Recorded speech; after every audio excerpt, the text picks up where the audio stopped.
Hey guys, welcome back to a new video. Merry Christmas. Today we are going to be making our Christmas ching ching. Let's jump right into the ingredients. So I'm going to use half teaspoon of salt and then 1 teaspoon of baking powder. I'm going to be using 1 teaspoon of nutmeg. I love the flavor, so you could use half. And then we also have 1/3 cup of granulated sugar. We also have half a cup of butter, and then we have some extra flour which we are going to be using when kneading our dough. But the main flour for this recipe is going to be 6 cups of flour. You want to take down the ingredients as I'm saying it and their measurements so that you wouldn't be asking again in the comment section. So we have 2 eggs, and then lastly we have half a cup of evaporated milk. Now for our process, I'm going to combine the wet ingredients and then the dry ingredients, and then I bring both together. So I am just adding sugar into these wet ingredients because I want the sugar to melt. So yeah, we have our milk, we have eggs, and then we have the sugar. I am going to whisk it for a bit and then set it aside. Now we'll put all our dry ingredients together and then give it a mix, and then we are going to now add butter into our flour.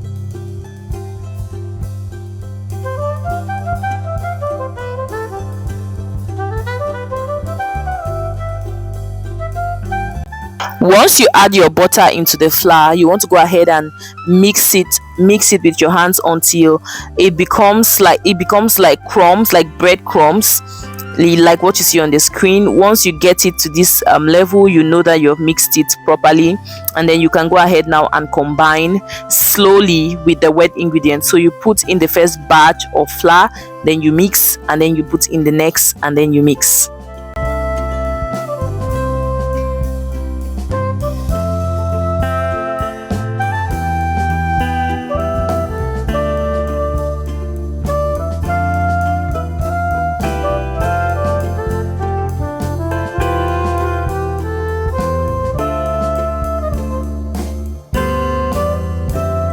After mixing, if you realize your dough is still a little hard and not combining properly, you can now start dropping like little tiny little drops of water, very little. You see, I'm using a very small cup and I'm just dropping very tiny little drops of water. When you've done that and your dough is properly combined, you can now take it on a surface and then you can now knead it properly. In the bowl you cannot do it properly, so you want to take it out of the bowl onto a surface and then you knead it properly.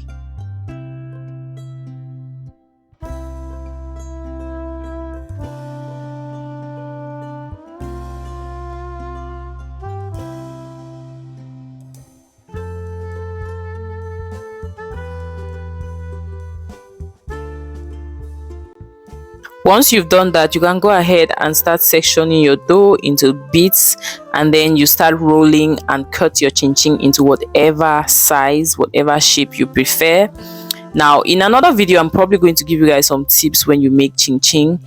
Yeah, I don't think I'll talk about it in this video, or maybe we should talk about it in this video.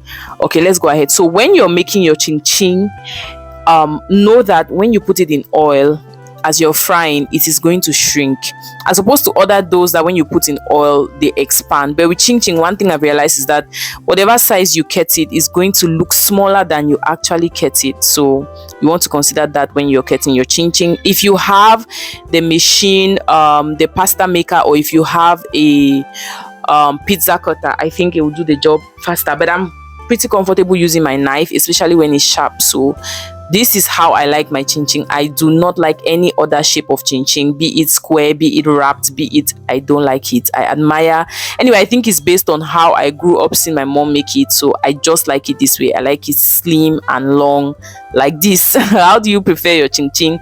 Whatever way it is you prefer your chin chin, that's how you want to do it.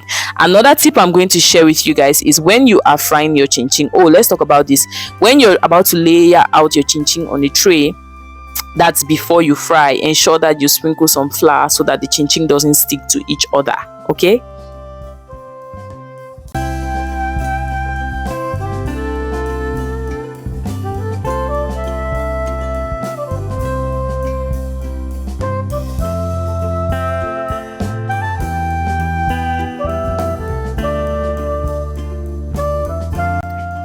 Now it's time to fry. And another important thing you want to take note of, you don't need to put your chin chin into the oil and it immediately starts making as if you're frying a fish and it starts jumping, skipping everywhere and it's just bubbling. No, when you do that, your chin chin is not going to cook through, it's not going to cook inside. You can see that the oil was not too hot, so it took a while, and that this is exactly what you want. While frying my chin chin, when I took out English is not my first language. When I took out the chin chin from this hot oil, I turned off the gas, I turned off the fire, allowed the oil to cool down a bit before I put the next set. I put the next set of chin chin when I have not even turned on the gas, because I don't want it to burn. If you just keep frying, if you notice, if you're frying chin chin and your fire is hot, you're not letting the oil cool, by the time you're frying like the third batch, you are just having burnt chin chin, not cooked. You guys can see how it's taking its time to raise up to the oil. It's taking its time. It's not, you don't put it and the oil starts jumping and making sounds and all. You're just going to have chin chin that is brown but not cooked inside. I hope with all these few tips I've given you, you can make delicious chin chin for yourself, maybe for your family. You can make delicious chin chin. Okay, Merry Christmas to you guys. If it's your first time on this channel, please subscribe. Another tip I want to share is that when you're frying your chin chin, whatever color it is you see in the oil, when you take out your chin chin, when you take it out from the oil, it's going to appear a little browner. So if you are going for golden brown chin chin, just before it gets golden brown, you want to take it out of the oil, because when you put it on your sieve, it's going to get browner. I don't know, have you ever noticed that? If you have, please drop it in the comment section. I know we have some foodies in the house. Drop it in the comment section. So I was just taking my time. I didn't want it to get too brown. I just have this color that I like, so I was always checking and ensuring that it doesn't get past that. And once it got to this level, I was like, now it's time to take it out. So I took out my chin chin. Thank you guys for watching this video. Please try out this recipe. It was so yummy, crunchy and delicious. It was not very sweet because I don't like very sweet chin chin. I get tired of eating it too quick. So if you like it very sweet, go ahead and increase the sugar content. Thank you for watching. I'll see you guys on the next one. Bye.